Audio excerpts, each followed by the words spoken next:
Ok, bienvenidas nuevamente a todas. Vamos a empezar la clase.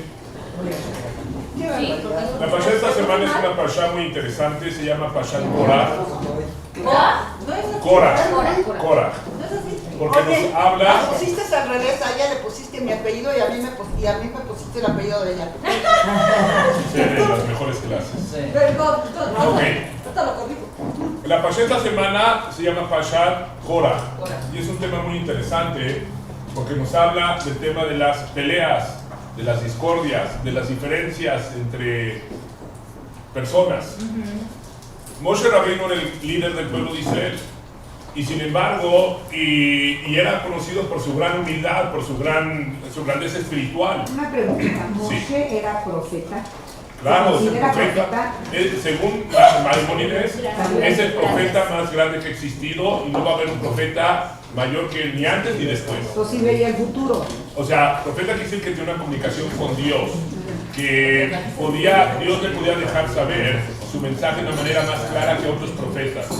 Eso quiere decir profecía, que Dios, profeta quiere decir que Hashem le transmitía un mensaje, le podía transmitir su mensaje, y en turno Moshe lo transmitía al pueblo de Israel. Eso quiere decir que es un profeta que tiene una comunicación más directa con Dios para recibir su mensaje y transmitirlo al pueblo. Así el profeta no es el que predice el futuro. No necesariamente que alguien esté sabe lo que va a pasar en el milagro. A veces un profeta, un profeta le puede dejar saber, muchas gracias, le puede dejar saber al pueblo lo que Hashem tiene destinado a futuro, por decir así, ¿no? Profecías, lo que profecías es, si el pueblo de Israel tiene este comportamiento, la profecía es de que va a tener este tipo de consecuencias o circunstancias se van a dar a futuro. O sea, él puede prever algo que se va a dar a raíz del comportamiento del pueblo de Israel y es un mensaje divino, por decir así. O sea, sí podría, profecías quiere decir que algo que se va a cumplir en el futuro en base al comportamiento que el pueblo de Israel estaba teniendo. No lo que él ve es porque Dios se por medio de Dios, exactamente. Exacto. Dios le deja saber su mensaje al pueblo. ¿Ok? ¿Estamos todos? Sí. Ok, eso. Gracias. Ok. Bueno, entonces, en la parashá de esta semana nos dicen que Korah, que es una persona muy influyente, era de la tribu de Leví, de los Leví. Y sin embargo, él viene y va a contender el liderazgo de Moshe Rabbeinu. Moshe nos dice la Torah que era la persona Ish Anav Mikol Adam Asher Bnei Adam, la persona más humilde que ha existido sobre la faz de la tierra. Aarón, su hermano, era una persona que era Oev Shalom y Rodeo Shalom, amaba la paz y perseguía la paz. Y sin embargo, llega Korah, que era una persona, se llamaba Korah Ben Itzar Ben Gad Ben Levi, que era una persona muy influyente, dijimos, importante en el pueblo de Israel, familiar, en cierta manera también de Moshe, y vino y juntó a otras personas, como se llamaban Datán y Abiram, eran dos personas que a través de la trayectoria de Moshe le hicieron varios problemas a Moshe, constantemente lo andaban ahí contendiendo y picando, y también vinieron Omen Peles, Meir Reuben, y aparte llegaron 250 Roshei Sanedot, gente muy distinguida, gente líderes, para venir y desafiar a Moshe, el liderazgo de Moshe. ¿Y qué era lo que venía a decir? Korah, que los iba liderando, dice, se congregaron enfrente de Moshe y Aarón y les dijeron, Rab la gente y Kola edad Ulam Doshim. Dice, ¿qué les está pasando a ustedes? ¿Por qué toman demasiada grandeza para ustedes? Cuando toda la congregación, todos somos Kedoshim, todos somos gente de elevación espiritual. O sea, dice, Ubetoham Hashem, Hashem se encuentra, Dios se encuentra dentro de toda la congregación. Como dice, todo el pueblo recibió en Har Sinai la Torah, no nomás Moshe y Aarón, no tiene la exclusiva. Entonces, ¿por qué ellos están tratando? Moshe se vuelve líder y Aarón el supremo sacerdote, en español se llama nepotismo. Eso, se sentía mucho más líder. O sea, también que Korah era también familia, pero un poquito más lejano. O sea, no prepotentes, que están ya, dice, acaparando todo para ellos, ¿no? El hermano y el otro hermano y todo, porque quedó en familia. ¿Y nosotros qué? Que todo el pueblo no tiene elevación espiritual. ¿Acaso Hashem no está dentro de todos nosotros? ¿Por qué se elevan sobre el resto de la congregación? Y dice que cuando Moshe oyó esto, Vaipor al Panam, le pesó esto, ¿no? Hay que analizar diferentes comentaristas. Hay un comentarista que nos trae también algo de Pirkei Avot, de que Avot son enseñanzas de nuestros sabios de carácter ético y moral a través de las generaciones, que dice así: hay tres cosas Shemotzim et Adam min haolam, Hay tres cosas que pueden sacar a una persona de este mundo. Uno es Akiná, la envidia. Dos, la Ta'abá, la búsqueda de pasiones, de placeres de una manera desmedida, sin límites. Sin límites, o sea, estar atrás de las pasiones. Le acabó, la búsqueda de honores. Una persona que está buscando honores, lo sigue haciendo de tal manera que hasta pierde el piso, por decir así, y eventualmente termina perdiendo, puede perder todo lo que tuvo, ¿no?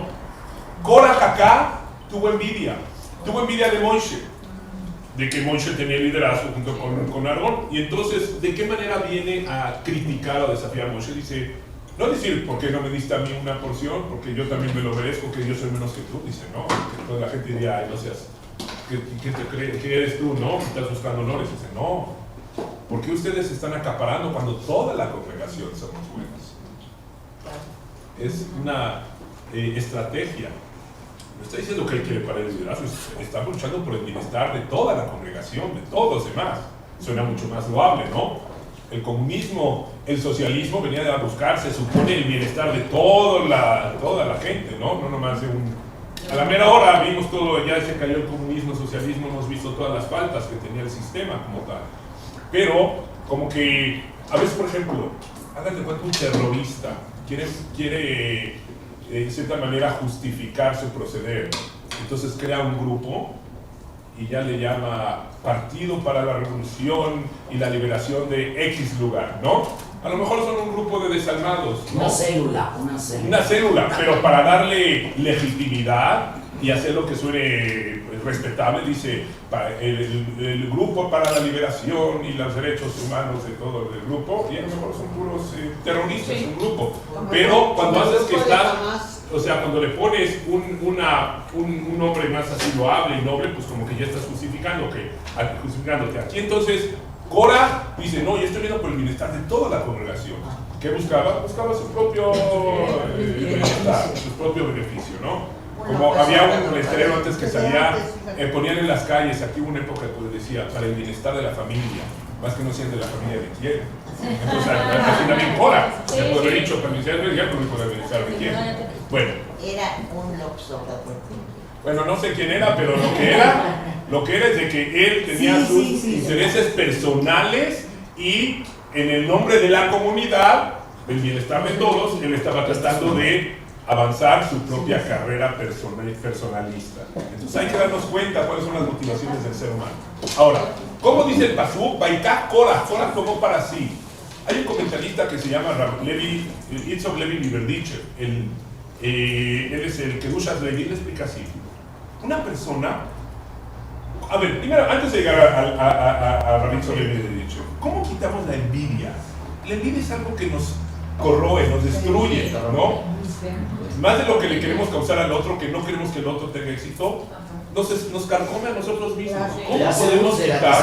¿Cómo podemos quitar la envidia? Es muy difícil, pero es decir que cuando una persona se concentra con lo que, en su situación en la vida y con lo que Dios le dio a él y sus utensilios y herramientas y sus potenciales para cumplir con su misión en la vida y se concentra en lo suyo, entonces uno puede hacer lo suyo y puede estar contento y no andar concentrándose en lo que tiene el otro o lo que le hace el otro, etcétera. Dejar al otro, eso te va a dar felicidad y te puede quitar la envidia.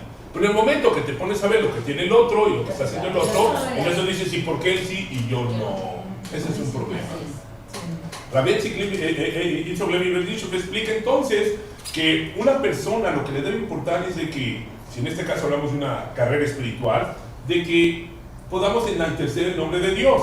Entonces, ¿qué más te da si tú fuiste el que lo hizo o también hubo otra persona o fue equipo de trabajo los que hicieron este propósito? Entonces, te debe dar gusto cuando una persona también hace buenos preceptos, hace mitzvot y cumple en elevar el nombre de Dios. Lo que te debe dar gusto es que se logre ese propósito, ya sea que seas tú o sea otra persona. Pero ¿qué pasa cuando dices, no, yo quiero la exclusiva? Yo quiero acaparar, yo soy el que quiere, como dice, tener el estrellato y yo levanto el nombre de Dios, pero soy yo. Entonces, ¿te importa Dios o te importas tú? Esa es la pregunta. Porque una persona que tiene motivaciones puras y quiere lo correcto, le debe dar gusto que otra persona también enaltezca el nombre de Dios. Pero en la religión judía o en México, todos los que dan lana, el letrerito, fue donado el Sefer Torah por fue donado a la escuela, fue donado. Y sí, y lo hacen para que esté su nombre puesto. Ok, eso es un muy buen punto. Y se hace, no. Muchas veces Nada más que no, Maimónides ya nos ha hablado del tema de, y otros comentaristas obviamente, del tema de hacer las cosas de una manera anónima. ¿Ok? Pero el hecho que haya personas que en un momento dado donen y sí quieran un reconocimiento, una placa, igual donaron, igual hicieron una buena obra. Hay niveles más loables que otros, pero no por eso le vamos a quitar el mérito a alguien que donó porque le pusieron su placa, porque finalmente hizo una buena obra. Pero además, si puedo interrumpir, hay donaciones en donde es a nombre de un padre o un abuelo muerto, Claro. que es diferente a que si tú donas y lo quieres a tu nombre. Si lo donas a nombre de un pariente que falleció, perfecto. Sí, creo que lo honras. Hay que dejar un nombre. Claro, si hay gente que Es sí quiere, hay gente que quiere donar, por ejemplo, un Sidur o un Maxor, que son los libros también para las fiestas mayores, y hacerlo a nombre de un ser querido. Y es para enaltecer su nombre. Y entonces no es que está buscando él su propio estrellato, sino que quiere darle cabot, honor a un ser querido, ¿no? Ahora, hay gente que dice, si hay gente que dice que yo no quiero ningún nombre, no ponga nada, etc. O hay gente que también a veces ha mencionado su nombre en alguna campaña y a lo mejor no hubiera querido tanto que mencione su nombre, pero sabe que así que en este caso que cuando otras personas van a ver que él donó y todo y los van anunciando, eso va a estimular que otros quieran dar. Entonces uno dirá, bueno, ¿sabes qué? Si es para hacer que otros también quieran dar, bienvenido, que mencione mi nombre, ¿ok? Entonces hay que ver qué es lo que se logra a veces con mencionar un nombre y a veces puede lograrse que haya más gente que quiera también donar. Por eso muchas veces se hacen las campañas en público, ¿no? Está uno en el Betacneset, en el Shul, a ver, ¿quién va a dar esto? A ver, el señor tal, Bicho Veraja, Botero, el señor tal, acaba de dar para esta obra. Y todos oyeron y dicen, pues yo también quiero. Entonces fue para bien también. Entonces hay que usar el criterio, pero que uno trate de hacer las cosas porque es lo correcto. Si una persona hace las cosas porque es lo correcto, pues no te debe de importar que haya otras personas que también sean exitosos para levantar el nombre de Dios en este mundo y hacer buenas obras. Al contrario, debe estar contento que haya gente que quiera hacer el bien. Y no decir, no, yo soy el que quiere, yo quiero acaparar, yo soy el único que hace el bien. ¿Cómo? Entonces, te preocupas tu bienestar, no tanto te preocupas por lo correcto, ¿no? Perdón, cuando estás en el shul, en el te mencionan, esta es una lía, y mencionan el nombre de la persona, y este es de más, este de menos. Es lo que está diciendo. Es lo que está diciendo. Que a veces se mencionan las cantidades, pero eso puede ayudar a estimular que otras personas también quieran dar. Entonces, si finalmente eso hizo que otras personas también se unan a la campaña, pues también tiene su lado positivo, ¿no? O sea, hay que usar el criterio y ver las cosas de todas las perspectivas. Ahora, Es que uno se fija, sobre todo cuando uno reúne fondos, en conseguirlos. Si uno quiere ofrecer plaquitas, ofrece plaquitas, ya conoce uno con sus personas. El chiste es lograr el objetivo y si esa persona se siente fascinada, que se sienta, pero que coopere con lo que uno va a darle. miren, he sabido que a veces para construir una institución es mucho más fácil que el mantenimiento de la institución. ¿Saben por qué?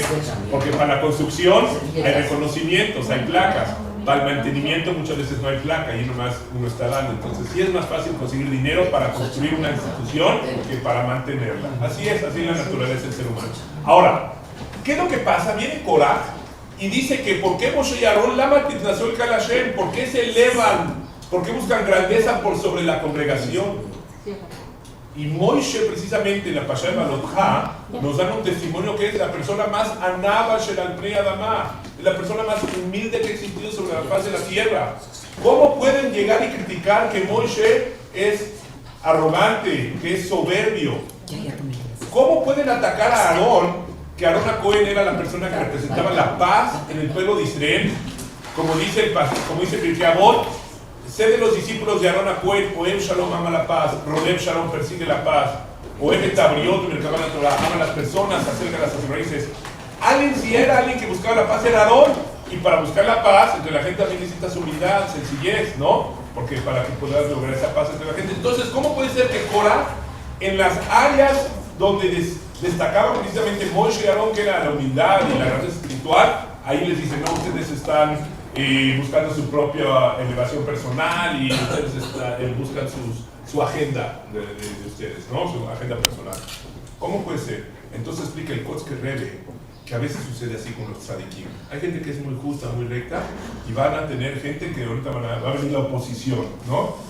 Y de repente en el área precisa donde ellos destacan, es ahí donde le van a decir, si son muy humildes, van a decir, no, es que ustedes son arrogantes. Y no por eso, dice, entonces explica que hay que tener mucho cuidado, porque a veces cuando oímos ese lashon hara en la calle decimos, ah, ese lashon hara, pues donde hay humo, seguro hay fuego. O cuando en el río, como dice, el río... corre agua. Cuando el río suena, quiere decir que algo llueve, algo lleva. Agua.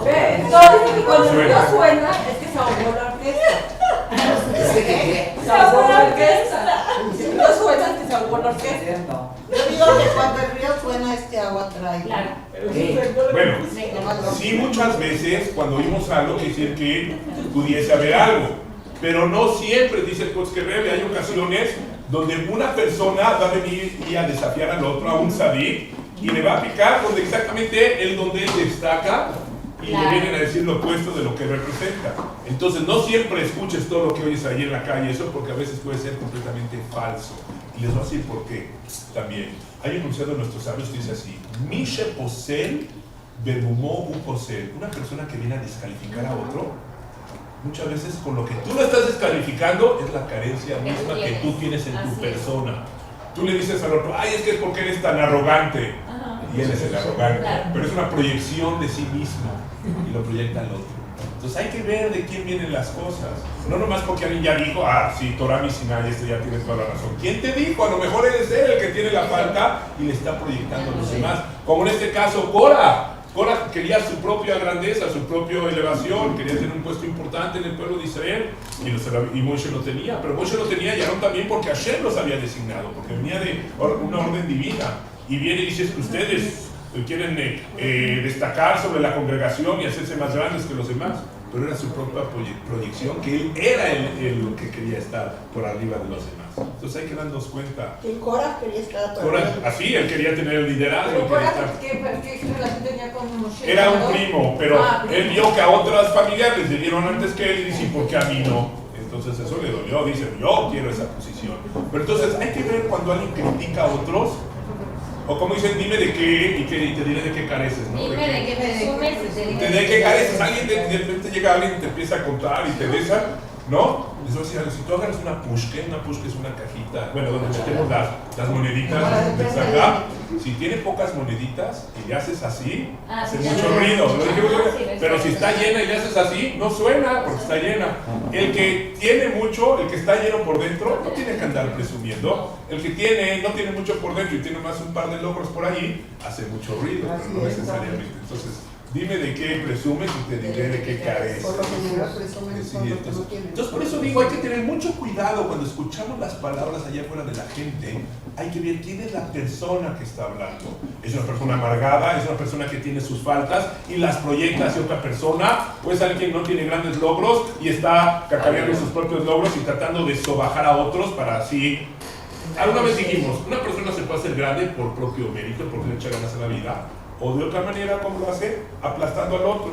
Entonces, aplasta al otro y él así siente que él ya creció y se ve más grande. Entonces hay que ver que cuando alguien aplasta al otro, ¿por qué lo está aplastando? ¿Porque realmente tiene faltas al que aplastó? ¿O es él el que quiere aplastar al otro para que él se eleve, pero de una manera digna? Mejor el que le eche ganas a la vida, que él se pula y que eso hable de su persona y no porque aplasta a los demás. Ahora, ok, pero entonces, ¿qué nos damos cuenta? Bueno, esa es la lucha constante que tenemos el ser humano. Korah es una persona importante, una persona con mucho poder, una persona respetable, junto a 250 líderes. Roshei Sanedrón es muy importante porque tenía mucha labia, tenía mucho poder de persuasión. Cuidado con líderes que pueden persuadir a otros, pero porque buscan su beneficio personal. Entonces hay que darnos cuenta, hay que tener ojo clínico y no nomás escuchar ya porque este dice ya. Como dice Shlomo Melech, el que le crea todo lo que dice la gente es un tonto, él también. Hay que saber a quién creería, a quién no. Hay que mucha labia para hablar. Eso, entonces está bien. ¿Pero por qué le pidieron más a Korah que a Moshe los 250 líderes? Eso, porque también él sabía cómo hablar y utilizó, ya si nos metemos en partes técnicas, él venía y le hacía preguntas de alajá a Moishe frente de todos los demás, y como tratando, por ejemplo, decía, a ver, Moishe, nosotros sabemos que en una casa hay que poner una mezuzá, ¿no? Pero en la mezuzá hay porciones de la Torah, ¿no? Del Shema, ¿no? Ahora, ¿qué pasa si tú tienes una casa que está llena de Sifrei Torah, de muchos libros de la Torah? Ahí tienes que poner una mezuzá o no tienes que poner una mezuzá. Y Moishe decía, sí. Dice, mira, este no sabe cómo que una mezuzá. Si ya la misma casa está llena de esa protección. Eran toritos que le hacía, ¿no? Por ejemplo, hay otra mitzvah que es ponerse los tzitzit, que si tienes una prenda que tiene 4 esquinas, le pones unos hilitos que son las tzitzit y que representan las mitzvot. Te recuerda que hay que cumplir con las mitzvot, es un precepto que usan para los hombres. Entonces, antes se acostumbraba a poner un petil gelet. Uno de esos hilos tenía un color azul verde, que era de un pescado, de un pez que se llamaba el gilazón. Hoy en día ya no sabemos cuál es ese pez, entonces ya no ponemos ese color en uno de los hilos. Entonces, ya, ¿qué pasa si tienes una prenda que es completamente culot gelet de ese color? ¿Necesita tzitzit o no necesita tzitzit? Que pone los tzitzit con ese color, dice sí. Dice, este no sabe, mira. Entonces hacía toritos, como tratando de decirle que Moishe manipulaba la información a su manera o que no sabe. Pero era una manera de ganar a sus adeptos. Entonces, no es que era tonto. A veces la gente que manipula puede ser muy inteligente, pero hay que saber cuáles son sus motivaciones. Porque ya dijimos, la envidia, la búsqueda de pasiones y la búsqueda de honores puede sacar a la persona de este mundo y que actúe de maneras que no son las apropiadas. Ahora, ¿y por qué si hay un Sefer Torah en cada cuarto se tiene que poner mezuzá? Porque igual el precepto es Usaptama Mezuzot Beiteja Ubishareja, porque el precepto de la Torah es que vas a escribir estas mezuzot y los vas a poner en los marcos de tu casa y en tus portones. O sea, ese es el precepto, ya viene directamente de la Torah, y eso no es para que una persona diga, bueno, y que si tengo dentro del cuarto, sí, pero igual la Torah te dijo que el precepto se maneja, que pongas afuera del cuarto, independientemente de lo que tengas dentro de ese cuarto, hay que poner esa mezuzá. A menos que sea un baño, un lugar que no se presta para poner mezuzá, allí no, ¿sí? O si es un lugar donde no vives, o hay que ver las especificaciones cuando sí debe de tener una mezuzá, pero cuando es una casa, bien, hay que poner cuando son... Quiero preguntar algo tocante a la mezuzot. ¿En qué consiste de que te dicen que tienes que revisar, que porque luego dentro de la mezuzot se borran las palabras y que queda como maldiciones adentro? Bueno, miren, lo que pasa es esto, la alajá marca que 2 veces cada 7 años hay que checar las mezuzot y los tefilim. ¿Por qué? Que podría ser como 3 años, 3 años y medio. ¿Por qué? Porque el tiempo hace que las cosas se deterioren. Es como todo que necesita mantenimiento. Entonces a veces la humedad, a veces... El tiempo simplemente hace que las letritas empiecen a romper, o se empiecen... No, pues ya era. ¿Quién las checa, tú? Bueno, ustedes háblenme y me las digan, y yo muchas veces...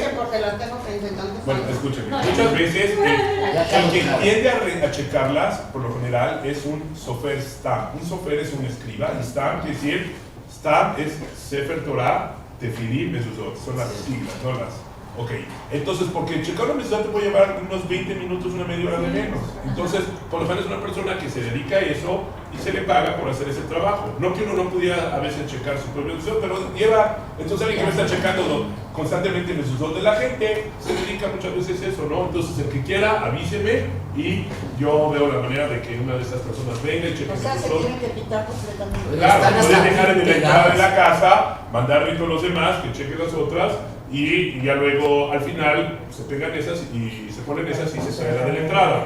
Y cobran una cantidad nominal. ¿O hay que estar cambiando la seguida?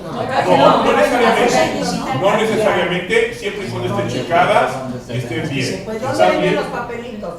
Se puede conseguir, si quieres, luego hablamos, yo les digo. Muchas veces me tratan de Israel o de otros lugares. Lo que sí es importante es que la persona que escriba las mezuzot sea gente que tiene Yireh Shamayim, que es gente temerosa de Dios y que sabe las reglas de cómo escribir cada letra. Porque si no, pues quién sabe quién escribió, y a veces han habido de esas copias fotostáticas made in China. Pero no es lo que queremos, ¿verdad? No, es que no es papel, es pergamino de un animal kasher, no es papel, pero a veces Me ha tocado ver, en repetidas ocasiones me ha tocado ver que ponen papelitos y son copias fotostatas. ¿A poco? Pues sí. ¿Y por qué no se puede si es lo mismo, dice lo mismo? No, porque es parte de la... No es caché. No quiere decir que uno pueda tirar eso a la basura, ese papel, porque tiene nombre de Dios. Pero de allá que sea mezuzá, tampoco. Hay que saber las especificaciones para que algo sea kasher, ¿no? Y tiene que ser pergamino. En casa de un departamento se cambiaron, vivían paisanos, tenían mezuzot y se cambiaron, se les olvidó quitar las mezuzot. Pues ahorita vive una familia no paisana y no las quita por más que se les ha pedido que lo quiten. ¿Oyeron? Y no las quita. Les voy a contar algo. Dicen que había una persona, un yudí, y de repente tenía su mezuzá y le llega un vecino y le dice, oye, mano, era gentil, le dice, oye, ¿qué haces tú? ¿Qué es eso que tienes allá en eso? Porque ¿sabes qué?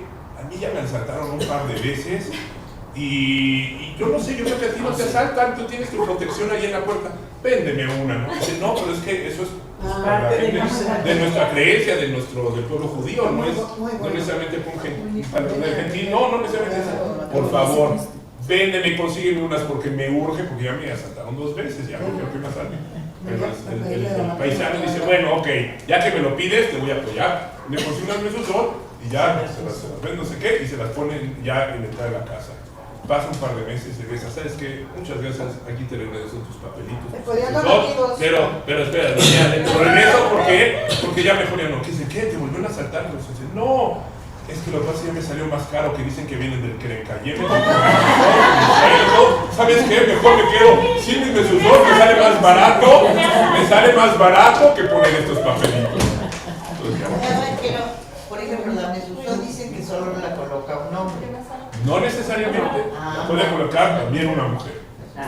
Y es una mitzvah temidí, constante, que se aplica día, mañana, noche, todo el tiempo. O sea, es una mitzvah que se aplica en todo momento. Uno la puede poner la noche y la puede poner una mujer. Y hay que decir, cuando es en casa, la brajá de Baruch atah Hashem, bendito seas tu Dios, nuestro Dios. Bueno, Dios, en lo que no me dejó la, Hashem Kinchar Mitzvotav, que nos santificaste con tus preceptos, Bechivanu, Likua Mezuzá, y nos comandaste fijar la mezuzá. Esa es la brajá. Pero la brajá se hace nomás cuando uno pone la primera mezuzá en la casa, y si en esa misma ocasión vas a poner todas las demás mezuzot, con una brajá cubres las demás, y a menos que el día siguiente pones otra, entonces nueva brajá. Y hay que dividir hay que dividir el poste en 3, ¿sí? Y en la parte inferior del tercio superior es allí donde se pone la mezuzá. Los ashkenazim la ponemos, si todo lo ponen del lado derecho al entrar, pero inclinado hacia la casa, y los separadim, Ale Bishamis, son vertical. Se pone 5 para las 12 o como si bueno, o sea, como inclinado. ¿Por qué se pone inclinada? Inclinado, como que uno está entrando a la casa. Y los separadim, como dijimos, es vertical. Ahora, en un negocio también hay que poner mezuzá, pero sin brajá, porque uno no vive en el negocio. A menos que viva, hay gente que vive más en el negocio que en la casa. No, pero en general, en un lugar donde no vive. No sabía que sin papelito. No, sí, ¿cómo que sin papelito? No dijiste. No, se pone una mezuzá en un negocio, pero sin brajá. Lo de afuera nada más. No, sin brajá me refiero de no sin la brajá de Likua Mezuzá. La bloque de Likua Mezuzá. No sé si la brajá. Pero ¿por qué no se pone la brajá? Mamá, que no se dice con las A palabras. eso, pero sí se pone el rollito. Eso es la mezuzá, la cajita no es la mezuzá, es la protección. La gente se equivoca y piensa que es la mezuzá, la cajita que compraste allí muy referente. No, la mezuzá es el pergamino y la cajita es la protección del pergamino. Y cuestan como $50 cada. ¿Qué? Las mezuzot. Sí. Las cajitas también cuestan carísimo. Depende de qué mezuzá. Es la mejor inversión. La mejor inversión. Yo compré una casa porque En vez de una blusa, mejor me la colocara. Sí. Entonces, él murió 8 días antes. Y todo el mundo iba a venir del panteón a mi casa, a la Shive. Y me dijeron, pero tienes, órale, pon la mezuzot. antes de que gente del panteón llegue a tu Claro. casa. Mire, les voy a explicar. La costumbre es de que cuando uno vive en su casa, la casa es de uno, la obligación de poner la mezuzá es inmediatamente Sí, cambiarte. que llegas a la casa. Cuando ya te cambias, hay que poner la mezuzá. Sí. Si una persona renta una casa, 30 días, tiene 30 días. Para ponerlas. Sí, yo me acuerdo en una ocasión, yo estuve 5 años, yo viví en la ciudad de Lakewood, en un lugar, en una ciudad muy grande, y allí 3 años de soltero y 2 años de casado. Me acuerdo que cuando ya nos cambiaron, estamos viviendo allá, un vecino de nosotros, allí en este lugar de Lakewood, nos comentó que cuando él se cambió a un lugar específico de esa zona, que era muy bonito, y dice, no había nada de paisanos, dice, como llegó a la medianoche allí a cambiarse, dice, igual había que poner la mezuzá, dice, a las 12 de la noche ya haciendo ruido ahí con eso, y se oía como retumbaba, dice, en ese lugar, una época que era medio antisemita el lugar, dice, que no, aquí no había paisanos, ni nada, o sea, nada, ¿no? Bueno, pero dice, hoy en día está lleno ya de paisanos ese lugar, ¿no? Pero dice, cuando él llegó a las 12 de la noche y lo de ese retumbaba, ¿pero qué era? Estaba poniendo la mezuzá, que es una protección. Es más, les voy a contar un... ¿Y por qué esas horas, oye? Bueno, porque esa hora llegó. Yo como vecino también. Sí. Dice que en una ocasión, bueno, ya hablando del tema de la mezuzá, no íbamos a tocar esto, pero dice que había una persona que se llamaba Unclus ben Calunimus. Unclus es el que Suena traduce, griego. Suena griego. es romano. Él tradujo el Humash, el hebreo del Humash al arameo. Y luego lo tenemos aquí en los Humashim, este Humash, aquí está Unclus en esta parte, es la traducción del arameo del hebreo. Ok, cuentan que él siendo un sobrino del emperador romano, él le empezó a oír del judaísmo y se quiso acercar al judaísmo, se quiso convertir al judaísmo. Entonces cuenta el relato en el Talmud que empezó a estudiar y ya a acercarse al judaísmo, y entonces cuando llegó el emperador se enojó, ¿cómo que mi sobrino está estudiando judaísmo? ¿Qué le pasó a este? Se nos descarrió este, ¿no? Y mandó un grupo de soldados para que lo trajeran. Y cuando llegaron con él hablaba muy bonito, se empezó a hablar de la belleza del judaísmo. Dijo, a ver, cuéntanos más. Y también hacía que estudiar, quisieran aprender más y acercarse. Y así le mandó otro grupo, y así le mandó, y dice, no. Y se los convencía y les habla tan bonito del espiritual del judaísmo, y ellos también se quedan ya cerca. En una vez dice el emperador, voy a mandar un grupo más de soldados, pero tienen prohibido ponerse a platicar con un cruz, porque cuidado con este que tiene mucha labia, ¿no? Pues llegan allá y lo agarran, dice que el emperador te quiere ver, te llevamos con el emperador, dice, no, déjenme hablar, nada, aquí no hay negociaciones, no hay pláticas, nada. Lo empiezan casi como a arrastrar ya casi de la casa para llevárselo, y en eso se hacía la puerta y le dio un beso. ¿Qué era? La mezuzá. Dice, oye, ¿qué hiciste? Bueno, déjenme explicar. Dice, si ustedes tienen a un rey, a un emperador, y tiene a sus súbditos, ¿dónde está el rey? ¿Dónde están los súbditos? Bueno, pues el rey está en el palacio, en la casa real, y los súbditos están afuera. ¿Quién cuida a quién? Pues obviamente dicen, pues los súbditos cuidan al rey, los súbditos están afuera y ellos cuidan al rey. Dicen, pues en el judaísmo es diferente, es al revés. Toda persona ordinaria, común y corriente puede vivir adentro de la casa, ¿de eso? ¿Y quién lo está cuidando afuera? Salud. Que no se nos ¿Quién lo cuida? El rey está en la entrada de la casa para cuidar a toda persona, que sea una persona común y corriente, una persona ordinaria. Ese es nuestro judaísmo, esa es la mezuzá, que Dios nos cuida a cada uno de nosotros. Dijo, oye, qué interesante, cuéntanos más. Y también se acercaron eso, y ya nunca regresó un cruz con el emperador, y se acercó al pueblo judío, y hoy en día es el que les digo, está en los Humashim, es la traducción al arameo del hebreo. Ya lo que es, esa es nuestra mezuzá. Es la mejor protección, el mejor insurance, la mejor manera de estar protegido, eso porque es Dios que está protegiéndonos a cada uno de nosotros en cada de nuestros hogares. La importancia de la mezuzá. ¿Ok? A veces uno piensa, voy a comprar un buen seguro, o voy a poner una buena alarma. No que a veces no hay que tomar nuestras medidas, pero a veces nos apoyamos mucho en las alarmas, o en los guaruras, o todo eso. Que bueno, hay gente que no queda de otra, pero no se nos olvide que finalmente el que nos cuida es Hashem. Porque ellos te asaltan, luego te secuestran sus guardas. Todo puede suceder, pero que Hashem nos cuide de todo. Que Hashem nos cuida, estamos bien. Okay. Ahora, regresando al tema de Cora, hay un pasuk en la Torah, un versículo que dice aquí, dice, Veiloye que Cora dejó la dato, y no seas como Cora y su congregación.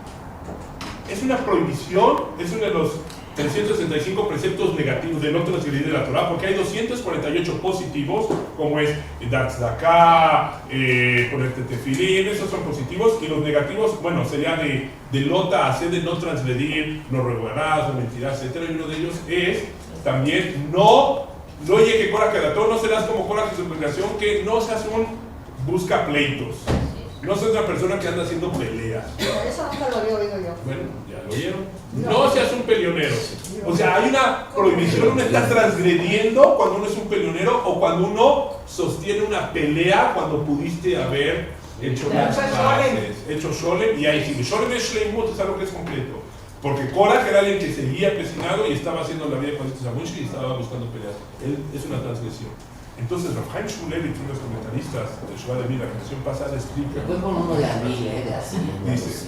¿Qué dice Rav Chaim Shmulevitz?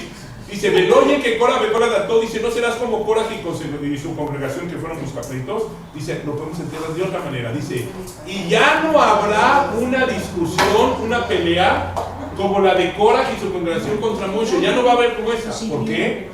Porque en esas circunstancias Moshe tenía 100% la razón y Korah estaba 100% mal. Su planteamiento era erróneo y era falso. Dice, de hoy en adelante, cuando hayan discusiones entre las personas, este puede ser que tiene 50 por 50, a lo mejor este tiene 50 la razón, y este tiene 50% de razón.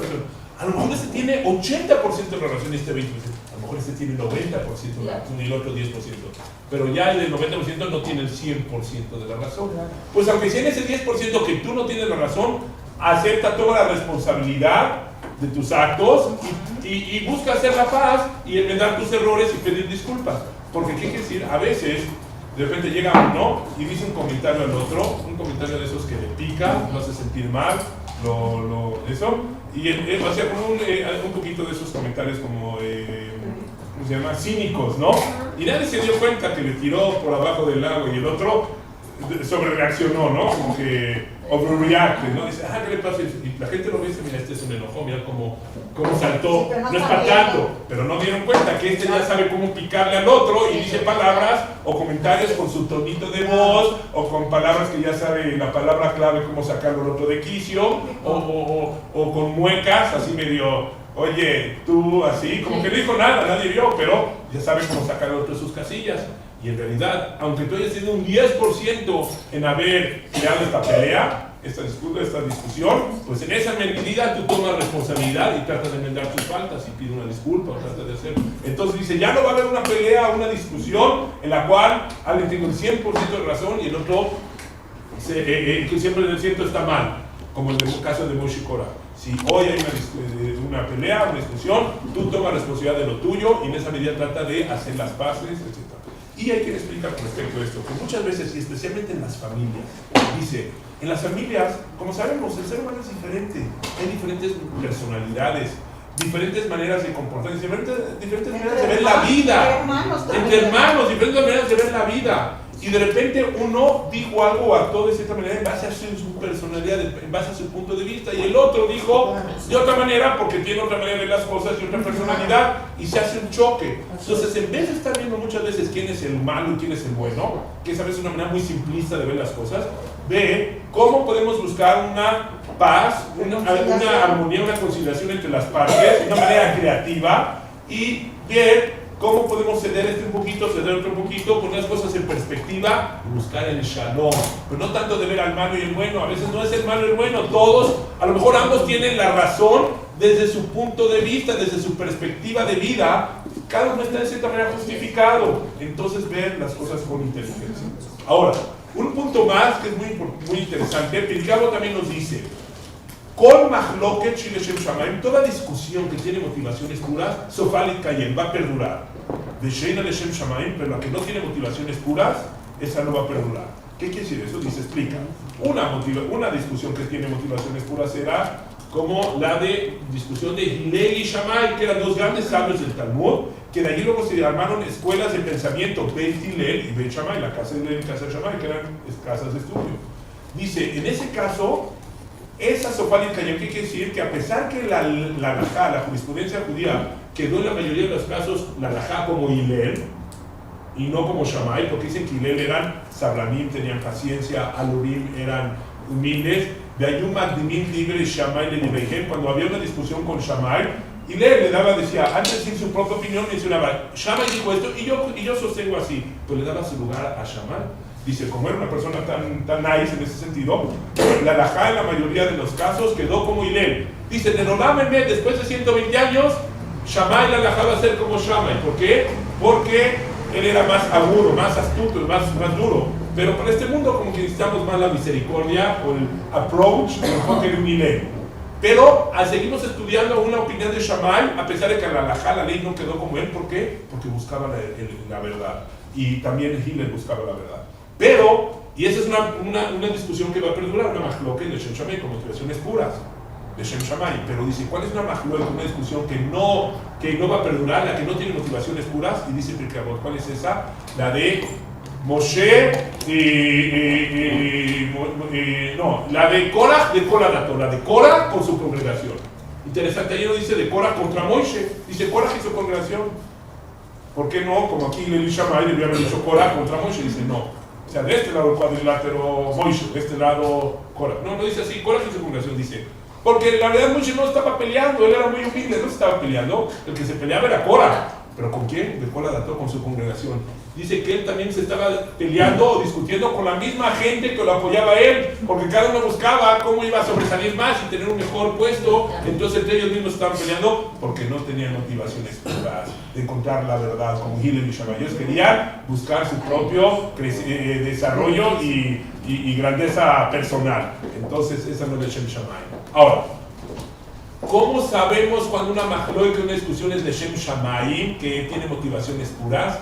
Hay un comentarista que se llama Rabbi Yonasan Aibshitz, el Baruch Vash, que explica algo muy interesante. Dice, fuera del lugar donde hay la discusión, fuera donde están contendiendo, las dos personas se quieren y se aprecian, como en el caso de Hillel y Shammai, y ellos discutían fuerte en cuestiones de halajá. Pero fuera de esas discusiones, en un aspecto específico de la halajá, de la jurisprudencia judía, se querían, se apreciaban, eran buenos amigos, se casaban el día de mañana los hijos de uno con las hijas del otro, había una buena relación, grandes amigos. Eso es el Shem Shammai. No, ¿quién dice que todos tenemos que estar de acuerdo? Podemos tener diferentes approaches, diferentes enfoques, por eso somos seres humanos, pero si es el Shem Shammai, es que fuera de ese punto donde tenemos una discusión, una diferencia de opiniones, nos queremos, nos apreciamos. Pero cuando no es de Shem Shammai, cuando discutes en un punto y ya después ya te peleaste, ya expandiste la discusión a otras áreas y ya se distanciaron las partes.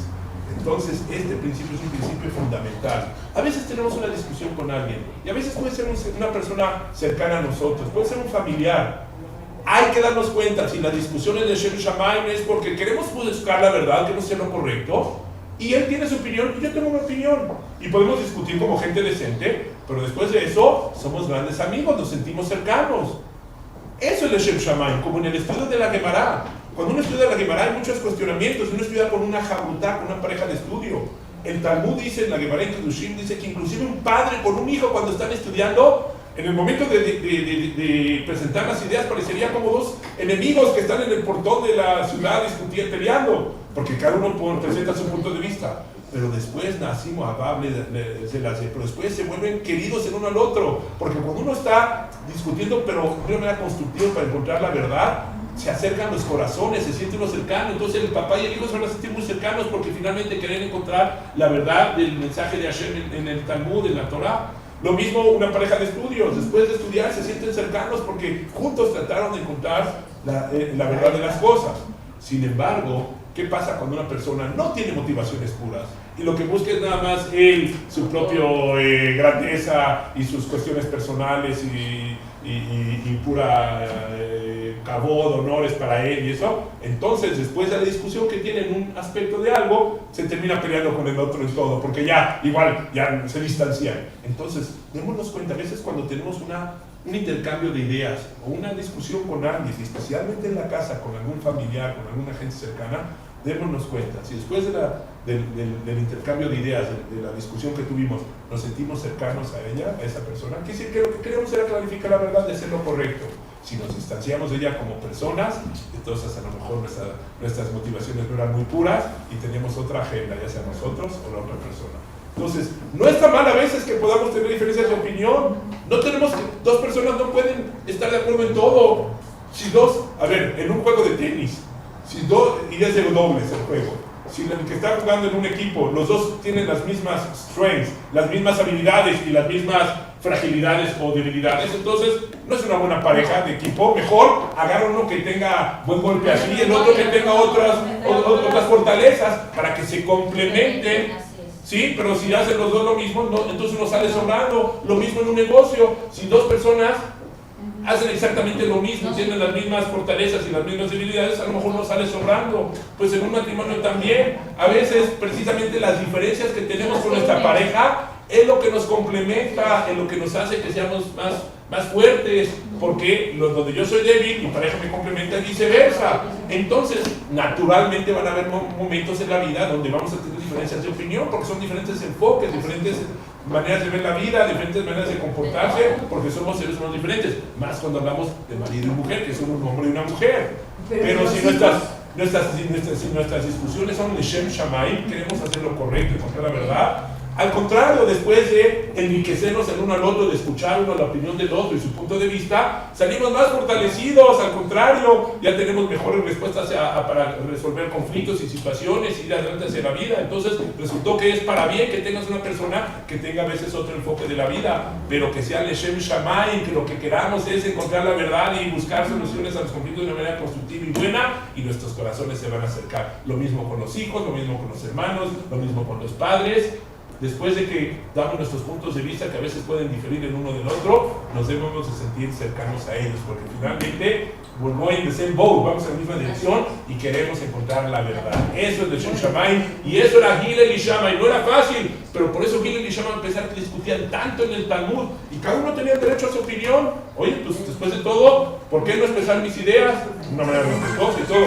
Pero eran grandes amigos, se querían mucho, y por eso permitían que se casen las hijas de uno con los hijos del otro, y eso es una machloque de Shem Shammai, y es lo que debemos de aspirar a todos. ¿Ok? Así que una persona que no pregunta o no cuestiona, no está utilizando la inteligencia que Dios le prodigó a uno, ¿no? Hay que usarla. El Talmud por eso no se van conclusiones de temas, son preguntas-respuestas, cuestionamientos constantemente, y eso nos ayuda a entender la verdad, las preguntas y respuestas. Pero recordémonos que nuestras motivaciones sean puras, para que finalmente nuestros corazones se acerquen y no se alejen, y si así lo hacemos, pues Hashem nos va a dar su bendición. Sí, ¿cuántas veces hay enojos entre hermanos que te dijo algo y ya te quedaste con ese enojo para siempre? Que no fue nomás ese punto donde discutías. Pero te dijo ya algo, lo llevamos eso a lo pasar. trascendió a otras cosas. No, Ya venía de atrás. Coraje viene de coraje. Exacto. Coraje.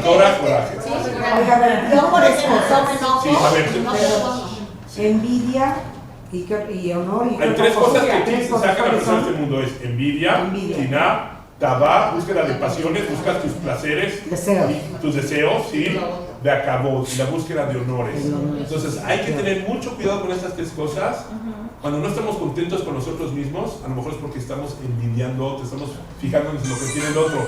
Deja de ver lo que tiene el otro, concéntrate en lo que tú tienes. ¿Qué es búsqueda de pasiones? ¿A qué le Pasiones, llaman? por ejemplo, una persona que solo quiere satisfacer sus deseos, entonces va a hacer lo que sea por satisfacer esos deseos. A veces como una adicción, ¿no? A una persona, bueno, adicción ya es llevado a un extremo mayor, ¿no? No puede ser de sexualmente, pues de pasión. No es Todo, puede ser cualquier cosa. A veces una persona que busca esas pasiones de una manera sin límites, el juego o sexo, todas esas cosas, va a hacer lo que sea, va a mentir, va a hacer eso con tal de encontrar su gratificación, que no necesariamente por haber encontrado tu gratificación te va a hacer una persona contenta. Al contrario, muchas veces te vuelves más esclavo de tu misma pasión, de tu mismo deseo, y Una cosa es ser libre y una cosa es tener libertinaje, que haces todo lo que se te antoja, pero cuando haces todo lo que se te antoja, te vuelves un esclavo de esas pasiones y después ya no estás contento contigo, porque cuando no tienes esa pasión, entonces eso ya no te llena, ya no te sube, ya no es suficiente y buscas más y más y más. Puede ser en comprar algo muy caro. También, hay gente que en un momento dado no quiere comprar, es una pasión. A veces cuando uno tiene esa pasión de buscar cosas muy caras, comprar, te vuelves compulsivo y como que eso te saca de una perspectiva real, porque estás pensando todo el tiempo en cómo comprar. Bolsas de marca, yo iba a decir ahorita, que se apunta para estar en la fila. A ver, una pregunta. O sea, todo con medida. No salimos en una situación donde te volviste esclavo de tus deseos y ya no te puedes ni controlar. Como un niño que lo llevas al súper y de repente... Quiere todo. Espérate, tranquilo. No, hasta que no le das un pequeño patch y de repente se ubica y dice, ya, está bien. Entonces más ambiciones que pasiones. Puede ser pasiones, O sea, ambiciones. Pero una ambición desmedida de cosas, pero muchas veces es de llenar ciertos deseos, ¿no? Un deseo, se te antoja esto y ahí vas y no te puedes controlar. Y haces todo contra de eso, ¿no? Y te saca del mundo porque ya no estás tú en control de tu persona, es tu pasión la que te gobierna a ti. Tú no eres el jinete arriba del caballo, sino el caballo ya te está llevando a ti donde él quiere. ¿Okay? Sí. ¿Tú querías preguntar? Sí, ¿por dónde entra el alma y por dónde sale? Cuando morimos, ¿por dónde sale el alma? O sea, no sé si hay... Nadie sabe. Hay alguna teoría de... Bueno, Hashem insufla la Neshama, como dice Beapad, ¿no? Como si fuera por la nariz. Por la nariz, así es como se entendería. Si sale por la nariz, buena pregunta. Pero no sabemos por dónde. Abandona el cuerpo, No sabemos por dónde. Y como dice, fue insuflado el espíritu de la vida, insuflado, a lo mejor podría ser por esta parte, digamos. Igual por donde por los orificios, digamos, podría ser. Gracias. Ayer, Sí. en un programa de televisión de